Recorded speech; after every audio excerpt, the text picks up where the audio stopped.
느헤미야 8장 1절에서 3절입니다. 느헤미야 제8장 1절에서 3절. 제가 가진 성경책은 구약 736쪽에 있습니다. 구약 성경 느헤미야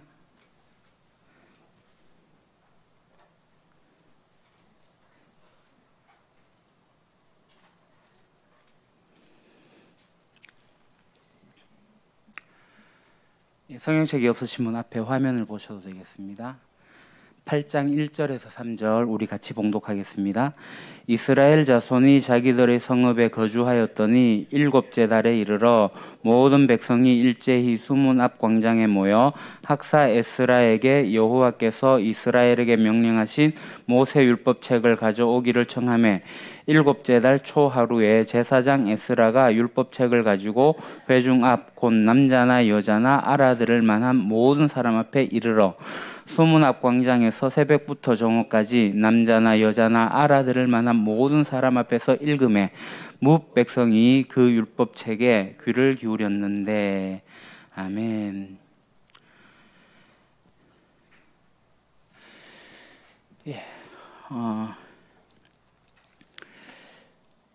이 그림 이제 눈에 익으시죠?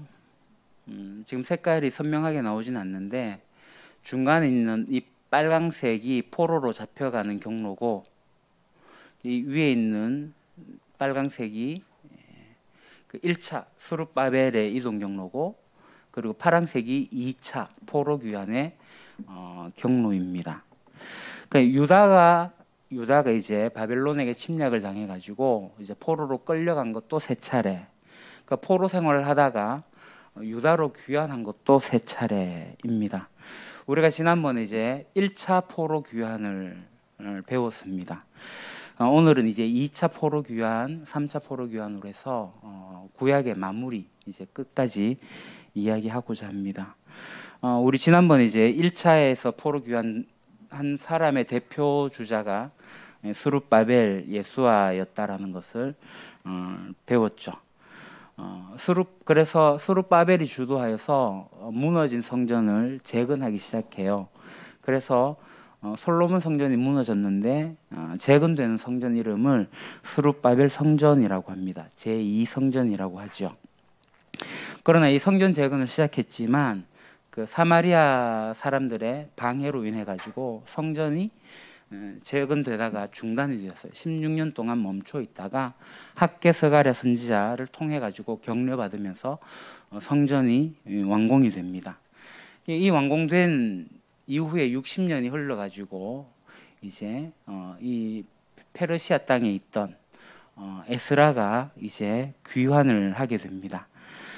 성전이 완공되고 약 60년, 그러니까 1차 포로 귀환하고도 약 80년이 지난 시점입니다.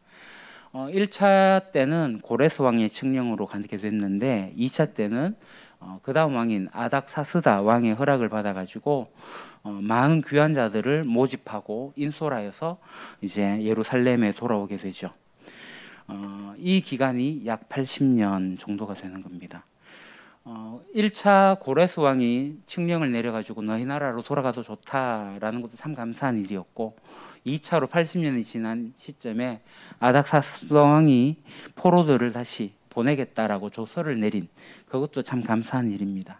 이 조서의 내용이 에스라 7장 12절, 26절에 나오는데요. 이게 아람어로 되어져 있어요. 에스라는 이 히브리어에도 능통했고 이 아람어에도 능통을 했어요. 이게 통역을 잘 했죠. 이제 그 통역한 내용이 여기 화면 좀요.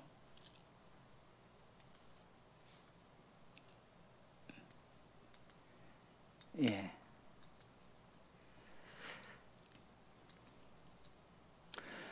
어, 7장 11절 13절.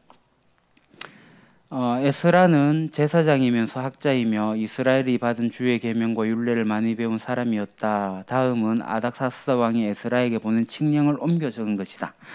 왕 중의 왕 아닥사스다는 하늘의 하나님의 율법에 통달한 학자 에스라 제사장에게 칙령을 내린다. 나의 지시는 다음과 같다. 내가 다스리는 나라에 사는 이스라엘 사람 가운데서 그대와 함께 예루살렘으로 가고자 하는 사람은 제사장이든지 레위 사람이든지 누구든지 가도 좋다 라면서 이렇게 7장에 보게 되면은 아닥사스왕이 내린 조서의 내용, 가도 된다, 데리고 가라 라는 그런 내용들이 나와요. 그래서 에스라가 예루살렘에 이제 귀환을 하지 않습니까? 귀환을 하고 나서 했던 일이 뭐예요? 에스라는 자기의 사역을 분명하게 알았습니다. 바로 말씀 운동이었던 거예요.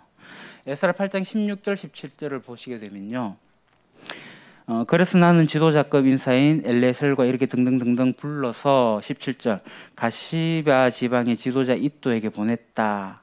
나는 그들에게 마지막 데려오라고 했다.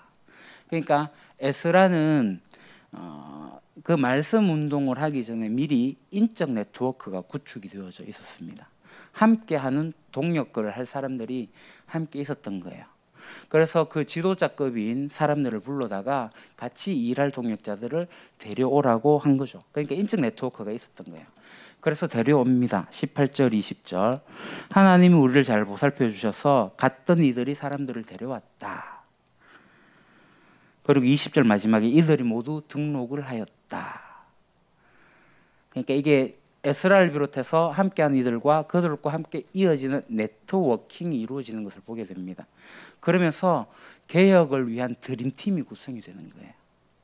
함께 일할 동력자들이 같이 만들어지게 됩니다. 그래서 이 에스라는 이 본국에 돌아와서도 말씀 사역을 하기로 한 거예요. 빈틈없이 기획하고 전략을 짜가지고 진행을 했어요. 말씀 운동, 말씀 사역, 성경 공부 사역, 이것이 에스라의 총알이었습니다. 에스라의 무기는 바로 말씀이었던 거예요. 그래서 에스라 시대에 있었던 이 그림 이제 여러분 다 아실 겁니다. 에스라 시대에 있었던 성경은 이 책들이에요. 그러니까 우리는 66권의 책을 가지고 있지만 에스라가 가지고 있는 성경은 에스라 이전에 있는 책들, 다니엘, 에스겔까지의 책들이었던 거예요. 이 성경을 다 알았던 거죠. 공부를 했기 때문에 한 거예요. 이 공부를 했기 때문에 에스라가 통합을 해버립니다. 이 하나님 나라를 정말 하나로 정리해버리는데 정리한 게 바로 이거예요. 역대상하. 이 성경을 알지 못하면, 과거 역사를 알지 못하면 역대상하라는 책이 나올 수가 없는 거예요. 그러니까 성경 공부를 철저하게 했던 사람이 바로 에스라예요. 그리고 이 성경은 세계 역사와 이스라엘 역사를 함께 담고 있습니다. 이게 하나님의 역사거든요. 그러니까 하나님에 대해서 붙잡힌 맞은 사람이 에스라입니다. 그래서 에스라가 하나님의 사람으로서 하나님의 역사를 총괄하게 되는 거죠. 그래서 하나님의 일을 풀어선 것이 바로 역대상하입니다. 자, 그렇게 이제 돌아와가지고 성경을 정리를 한 거예요. 정리를 하고 나서 이제 이 땅에 성전이 재건이 되어 있잖아요, 그죠? 재건된 성전에서 이제 실제로 해야 할 일들이 있는 거예요. 그러니까 이 성전에서 해야 할 일들이 있는데 이걸 성전에서 예배도 해야 되고 성전을 관리도 해야 되고 하는 그러한 일이 있는데 모델이 필요하잖아요. 모델. 그 모델은 바로 다윗이었던 거예요. 그러니까 에스라는 그 페르시아 땅에서 모세 율법을 철저하게 연구한 모세 전문가이기도 하고 이 다윗에 대한 전문가이기도 합니다. 그러다 보니까 다윗과 관련되어진 제사법, 찬양대, 성전관리, 율법 통역 이런 모든 것들을 함께 해야 될 사람들이 필요했던 거예요. 그래서 느헤미야 8장 7절 8절에 보면은 그 사람들 이름이 나옵니다. 레위 사람인 예수아와 바네와 세레바와 뭐 이렇게 쭉쭉쭉 해 나와요. 이런 사람들을 스카우트해 오는 거예요. 같이 함께하는 동력자들이 생기는 거예요. 이 혼자서 해야 될 일이 아니라 함께 할 사람들이 있었다라는 거예요. 동력자들. 그리고 이 일을 하는데 그냥 힘만 가지고 됩니까? 사람 수만 가지고 됩니까? 재정도 필요하죠. 그래서 성전 관리를 하기 위해 가지고 그런 것들이 필요한데 이 성전 관리를 움직이는 방법, 그것이 바로 에스라 7장 15절에서 24절까지 쭉 나오는데 15, 16절만 한번 보도록 하겠습니다. 그뿐 아니라 그대는 나와 나의 보좌관들이 예루살렘에 계시는 이스라엘의 하나님께 기쁜 마음으로 드리는 은과 금을 가지고 가거라. 또한 바빌로니아의 모든 지방에서 그대가 얻을 은과 금도 가지고 가고 백성과 제사장들이 예루살렘에 있는 하나님의 성전에 바치는 자원 예물도 가지고 가거라. 거기에 보면 가서 드려라라고 하는 거예요. 이게 이제 아닥사스다 왕의 그 이야기입니다. 그리고 에스라는 그것을 찾아온 거예요. 그러니까 이 일을 할 때는 재정도 필요하다. 그러니까 사람의 인적 네트워크도 필요하고 재정도 거룩하게 사용할 수 있어야 된다는 것을 알고 있었던 거예요. 그러니까 에스라는 객관적인 사회 경험이 있었던 사람인 거죠. 주먹구구식으로 뭐 가면 되겠지 뭐 예루살렘 일단 가보자 이렇게 해서 간 사람이 아니라는 거예요. 에스라는 분명히 제덕을 겸비한 그런 모세오경의 학자였습니다.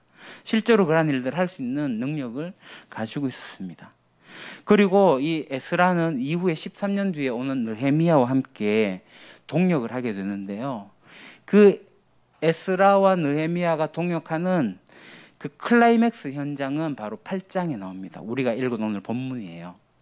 그 8장 전체를 보시면은 가슴 벅찬 내용들이 나옵니다. 정말 장관입니다. 이 본문 읽으면 왠지 모를 쾌감 같은 게 느껴질 수가 있습니다. 1절, 2절. 제가 다시 한번 읽어보겠습니다. 모든 백성이 한꺼번에 수문 앞 광장에 모였다. 그들은 학자 에스라에게 주께서 이스라엘에게 명하신 모세 율법책을 가지고 오라고 청하였다. 7째 달 초하루에 에스라 제사장은 율법책을 가지고 회중 앞에 나왔다. 거기에는 남자나 여자나 알아들을 만한 사람은 모두 나와 있었다. 3절 그는 수문 앞 광장에서 남자든 여자든 알아들을 만한 모든 사람에게 새벽부터 정오까지 큰 소리로 율법책을 읽어주었다. 백성은 모두 율법책 읽는 소리에 귀를 기울였다. 5절 학자 에스라는 높은 단위에 서 있었으므로 백성들은 모두 그가 책 펴는 것을 볼 수 있었다. 에스라가 책을 펴면 백성들은 모두 일어섰다. 6절 에스라가 위대하신 주 하나님을 찬양하면 백성들은 모두 손을 들고 아멘 아멘 하고 응답하고 엎드려 얼굴을 땅에 대고 주께 경배하였다. 레위 사람인 예수아와 바니와 셀베라와 야민과 악국과 시부대와 호브다와 마세와와 그리다와 아사레와 요선악과 하난과 블레야는 백성들이 제자리에 서 있는 동안 그들에게 율법을 설명해 주었다. 말씀 운동이 에스라로부터 시작되었고 그와 함께하는 이들로부터 이어지고 있는 것들을 우리가 8장을 보면 정말 이 느헤미야 8장은 가슴 뛰게 하는 그러한 장면입니다. 여러분들이 나중에 한번 따로 느헤미야 8장만 한번 읽어보시기 바랍니다. 이 말씀 운동이 원동력이 돼요. 내적 에너지가 말씀 운동입니다. 그래서 이 말씀을 기반해서 사회 개혁이 일어나요. 혼혈 결혼으로 말미암아 이방화 되려는 것들을 사회를 정화하는 것도 말씀에 기초한 거였죠.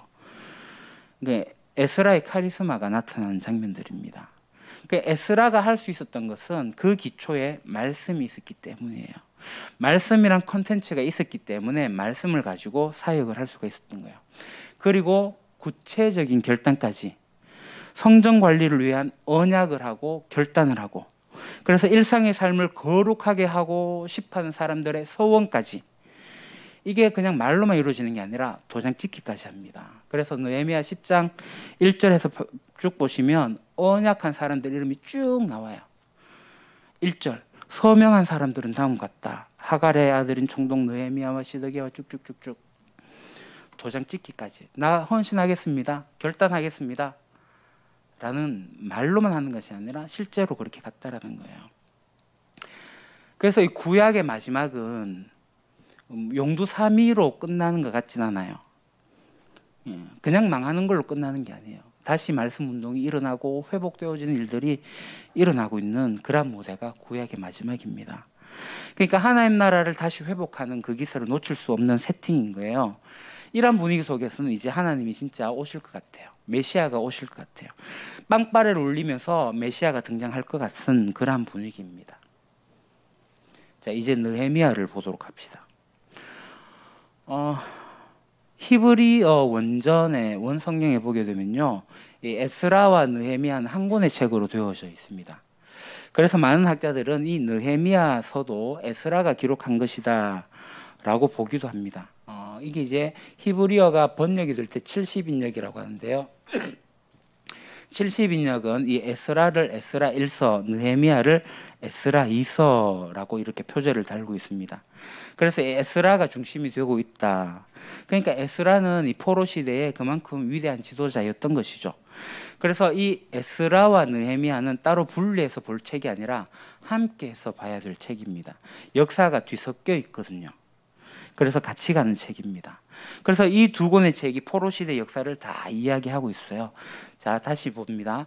에스라가 이곳에 온 지 13년이 지나고 느헤미야가 이 예루살렘에 오게 됩니다. 자, 지금 예루살렘 성전은 다 재건이 되었어요. 지금 이제 100년이 지났습니다. 근데 이제 성전을 재건하고 난 다음에 이제 있는 일들이 뭐냐? 이 성전을 둘러싸고 있는 성벽을 보수하는 거예요. 그러니까 시간은 약 100년의 차이가 있습니다. 참 긴 세월입니다. 우리가 이 이야기를 평면적으로 보여가지고 그 사람들이 그 사람 같고 다 같은 시대의 사람들 같고 그렇지만 다릅니다. 그러니까 성전을 재건한 포로 1세대들은 벌써 죽었습니다. 아니면 완전히 힘을 쓸 수 없는 노년이 되었거나 그 다음 세대, 그 다음 세대들이 성벽을 재건한 거예요. 마치 가나안 땅을 정복한 것이 출애굽 1세대가 아니라 출애굽 2세대였던 것처럼 말입니다. 그러니까 지금 에스라와 느헤미야가 함께 동역하여서 사역을 합니다.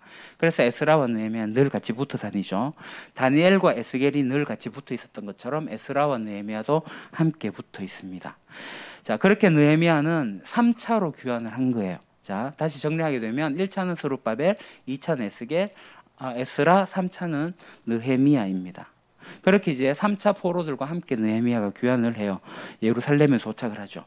이 느헤미야가 그럼 왜 도착을 했느냐면은 이 페르시아의 아닥사스다 왕의 그 명을 받아가지고 유다의 총독의 자리로 오게 된 거예요. 공적인 임무를 띠고 이 예루살렘 성을 관리를 하게 됩니다. 12년 동안 사역을 해요. 자, 이게 이제 예루살렘의 성인데요. 보시면 여기가 성전이고 성전을 크게 둘러싸고 있는 성벽을 만드는 일을 느헤미야가 합니다. 그러니까 수도 예루살렘은 성전을 중심으로 있긴 하지만 그것을 보호할 울타리가 없는 거예요. 그래서 그 울타리를 치는 겁니다. 우리나라도 한양이라는 도읍을 앞에 서서 그 멀리 이제 남한 산성이라는 산성을 쌓듯이 그 보호하기 위해서 벽을 쌓는 것과 똑같은 거예요. 이 성벽이 원래 있었지만 다 무너져 내렸습니다. 그 울타리도 없는 집처럼 되어져 있는 이 예루살렘 성을 이제 울타리 치는 작업, 그것을 느헤미야가 한 거예요. 그래서 이제 성벽을 재건하고 에스라와 함께 이제 말씀 운동을 일으킨 후에 느헤미야는 다시 총독 임무를 다해서 바벨론 아니 이제 페르시아로 돌아가고 다시 한 번 더 예루살렘으로 와서 사역을 하게 됩니다. 그래서 이 성벽을 다 완공하고 난 다음에 에스라와 느헤미야가 함께 동역하면서 공동 사역을 해요. 참 멋있는 광경입니다. 율법책을 낭독하고 그래서 백성들은 회개하고 개혁을 위한 서약을 하고 하는 일들이 일어난 거예요. 또 이렇게 포로로 갔다가 돌아온 사람들에게 이제 거주지도 배정해 줍니다. 그 외적으로 성벽을 보수할 뿐만 아니라 영적인 보수에도 매우 힘을 씁니다. 통치 질서를 바로잡기 위해서 인구 조사도 다시 실시하고 또 절기 초막절도 지키고 레위 제사 지파를 정비하고 제사 제도를 확립하고 하는 일들을 해요. 그래서 이와 같이 세 차례 걸쳐 가지고 이제 돌아온 포로들은 물론 이렇게 돌아오지 못한 포로들은 각 지역에 흩어져 있는데 이 흩어진 유대인들을 디아스포라라고 합니다. 여하튼 포로에서 귀환하여 돌아온 사람들은 성전을 재건하고 그래서 율법을 따라서 살면서 자기의 삶도 개혁하고 성벽도 재건하면서 그렇게 살아갑니다. 이 구약의 마지막 에스라와 느헤미야의 활동 무대가 구약의 사실상 마지막 무대입니다. 비록 나라의 주권은 지금 페르시아에게 뺏겨 있습니다. 그러나 회복시키는 하나님의 섭리로 다시 옛 땅에 돌아와가지고 성전을 회복하고 하나님을 경배하며 살아갈 수 있는 그러한 사회가 정착이 되어져요. 그러니까 에스라와 느헤미야가 없다면 신약 시대로 이어질 수가 없는 상황인 거죠. 그러니까 신약 시대를 이끌어갈 주인공들은 바로 이 에스라와 느헤미야 같은 사람들이 있었기 때문에 이어져 가게 된 겁니다. 물론 아직도 이방에는 흩어진 유대인들이 많이 있습니다. 그러나 돌아온 유대인들이 정말 하나님 나라를 중심으로 그렇게 살아가는 사회를 만들어가고 있습니다. 이때 이제 등장한 인물이 있었으니 말라기입니다. 느헤미야가 이제 성벽을 재건하고 난 약 10년 후쯤 말라기가 등장해요. 기원전 540년경입니다. 고레스가 칙령을 발표해서 포로 1차로 보낸 110년이 지난 쯤이 됩니다. 자, 그동안에 3차에 의해 가지고 포로들이 다 귀환을 했고요. 성전이 완공되어졌고 성벽도 재건되어졌고 그들은 율법대로 살아가려고 애쓰는 중이에요. 족보도 보완했고 이제 유월절이라는 절기도 지키고 이방인과 결혼한 유대인 명단을 공개해서 이방인 여인들을 추방하면서 사회개혁도 시작을 하였습니다. 그 회개하는 심정으로 온 백성들은 율법대로 준수하려고 살려고 무척 애를 썼습니다. 그러면서 그들이 이제 꿈꾸는 나라가 있었으니 바로 메시아 왕국입니다. 바로 다윗의 후손으로 오시느니 그런 존재를 기다리면서 메시아 왕국을 꿈꾸고 있는 거죠. 지금 이제 성전이 스룹바벨 성전이 지어졌지만 솔로몬 성전에 비하면 초라하기 그지없습니다. 그러나 학개, 스가랴, 다니엘, 에스겔 등에게 임했던 그 하나님의 말씀을 위로로 받으면서 더 큰 하나님의 영광이 나타나기를 기다리고 있었던 것이죠. 그렇게 이렇게 세월이 흘러가는데 시간이 오래 흘러갑니다. 그죠? 100여 년이라는 시간이 지나가면서 사람들이 무디어지기 시작하는 거예요. 삶은 그저 그렇고 기대했던 하나님 나라가 오지 않는 거예요. 이루어지지 않습니다. 그래서 유대인들은 하나님의 사랑을 의심하기 시작합니다. 하나님이 다스리신다는 데 대해 회의를 품기 시작합니다. 뿐만 아니라 새로 형성된 이 포로 시대 문화를 하나님 중심으로 잘 유지해야 되는데 지도자급인 제사장들로부터 부당한 행동들이 나타난 게 보여지게 됩니다. 그래서 말라기는 제사장들을 질책합니다. 제사를 소홀히 하고 계약을 파기하고 율법대로 행하지 않는 제사장들을 말라기는 꾸짖습니다. 제사장들이 무너지니 백성들의 삶도 무너집니다. 자폰도 이혼도 끊어지지 않고 11조와 헌물도 소홀히 여기게 되고 그러한 백성들을 말라기는 또 꾸짖게 되죠. 그 말라기는 불과 4장 정도의 내용인데 그러한 내용들이 담겨져 있습니다. 하나님 나라를 꿈꾸며 나가던 사회가 자꾸 회의에 빠지고 무너지고 부도덕한 형태로 가게 될 때 말라기 선지자가 외치는 내용입니다. 말라기는 역시 에스라와 느헤미야가 했던 사역과 거의 동일한 사회개혁 그 내용을 이야기하고 있습니다. 말씀에 기반하고 있는 거죠. 그래서 이 말라기의 가장 중요한 말씀, 우리는 말라기 하면 딱 떠오르는 말씀이 너의 보물을 하늘 창고에 두라라는 그 말씀으로 기억하는데 그렇지 않습니다. 말라기에서 가장 중요한 말씀이 있습니다. 그게 바로 마지막 절이에요. 구약의 제일 끝이기도 합니다. 말라기 4장 5절 6절. 주의 크고 두려운 날이 이르기 전에 내가 너희에게 엘리야 예언자를 보내겠다. 그가 아버지의 마음을 자녀에게로 돌이키고 자녀의 마음을 아버지에게로 돌이킬 것이다. 돌이키지 아니하면 내가 가서 이 땅에 저주를 내리겠다. 여기서 나온 엘리야는 신약의 세례 요한을 지칭하는 말입니다. 세례 요한이 무엇을 입고 무엇을 먹었는지 아시죠? 엘리야와 같은 모습을 하고 있었던 거예요. 포로로 귀환한 백성들이 형성한 이 하나님 나라의 문화는 이제 하나님의 침묵 가운데 400년이 흘러가요. 그러는 가운데 신약 시대를 맞이하게 됩니다. 그 새로운 시대를 기다려야 한다는 여운을 안고 이렇게 구약이 막을 내립니다. 그래서 우리가 구약을 다 읽고 나서 엘리야가 나온다는 기대를 가지고 이제 구약을 마감을 해야 되는 거죠. 그 구약을 다 읽고 나서 이야 다 읽었다. 구약 통도 끝 이렇게 안 할 게 아니라 그 읽으면서 하나님이 엘리야를 보내시는구나. 그 엘리야가 언제 올까라는 기대를 가지고 이제 가는 거죠. 그래서 이 새로운 시대는 엘리야의 출현이라는 분명한 방향을 제시합니다. 그래서 엘리야의 출현은 망망대해의 등대의 불빛과 같은 거였죠. 그래서 그 불빛을 바라보면서 이 암흑기 속에서 쭉 흘러가는 거예요. 성경에 기록되어져 있지 않지만 실제적인 중간사의 역사들이 나오고 있습니다. 이것은 따로 여러분들이 공부를 하셔야 될 부분이기도 하고 그러합니다. 자, 지금 이 보시는 도표 구약 성경의 흐름입니다. 창출, 레민신, 사사기, 그죠?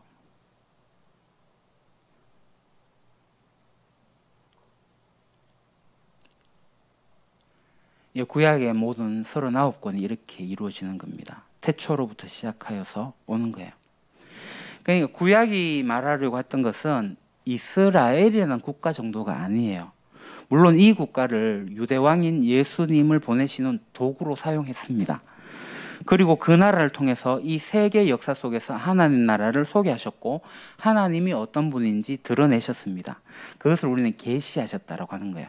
그러나 우리가 하나님 나라의 관점으로 본 대로 보게 되면 이들이 하나님 나라 백성으로서의 공동체를 가지고 있지만 그 공동체가 세상 문화 속에 들어가 가지고 하나님 나라 백성다운 모습으로 감당하느냐 감당하지 못하느냐가 관건인 것을 우리가 이 구약의 역사를 통해서 배웠습니다.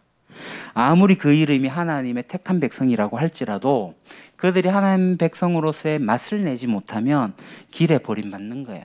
심판당하는 거예요. 도끼로 찍히게 되는 겁니다.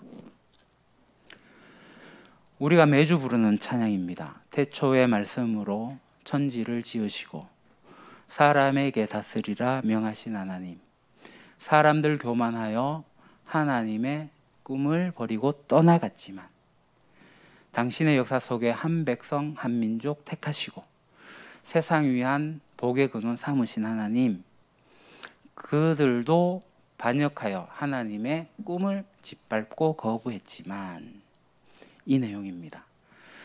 이게 이제 우리가 구약의 전체를 마무리하는 거예요. 하나님이 세우시면 떠나가고 다시 세우시면 떠나가고 반역의 역사가 끊임없이 반복되고 있어요. 이 도표는 우리가 정말 잘 기억해야 될 도표입니다. 우리가 이 세대를 살아가고 있어요.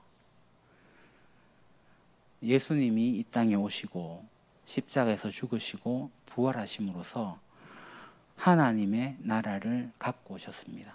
하나님의 나라. 그리고 주님이 부활하셔서 하나님 나라에 가시게 되었고 그 주님이 다시 오시게 됩니다. 주님이 다시 오실 때는 이 세대는 끝이 나고 하나님 나라만 영원히 서게 됩니다. 이것을 믿음으로 받아들인 사람이 그리스도인이에요. 그럼 어떻게 살아가야 할 것인가? 예, 답이 나오는 겁니다. 여러분들의 삶의 자리가 어떠하십니까? 우리가 구약을 공부하는 이유는 내가 교회 다닌다 해가지고 나 구원받아? 아닙니다. 내가 하나님의 자녀인데 구원받지? 아닙니다. 하나님 자녀답게 사셔야 됩니다.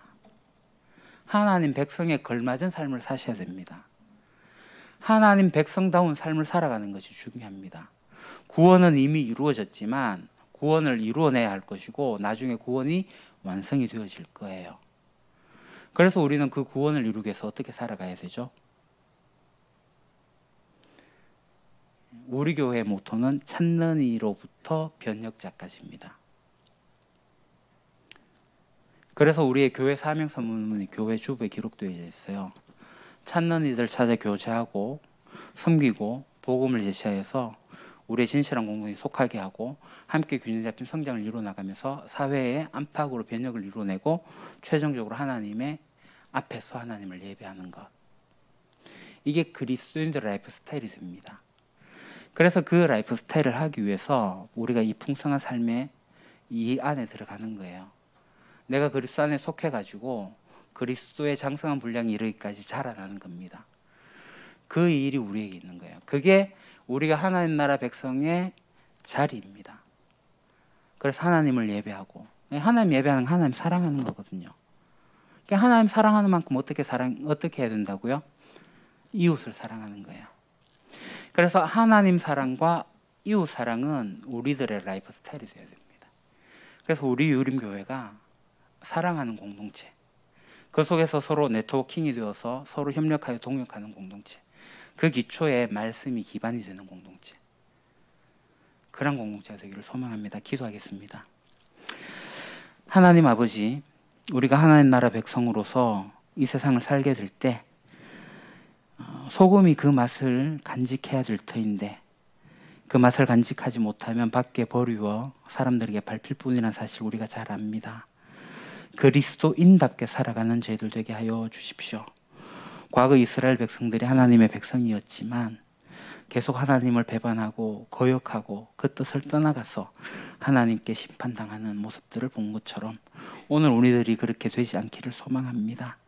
하나님의 말씀을 잘 배우고 익혀서 순종함으로써 오늘 우리들의 삶의 자리가 온전케 되어질 수 있도록 저희들을 사용해 주시옵소서.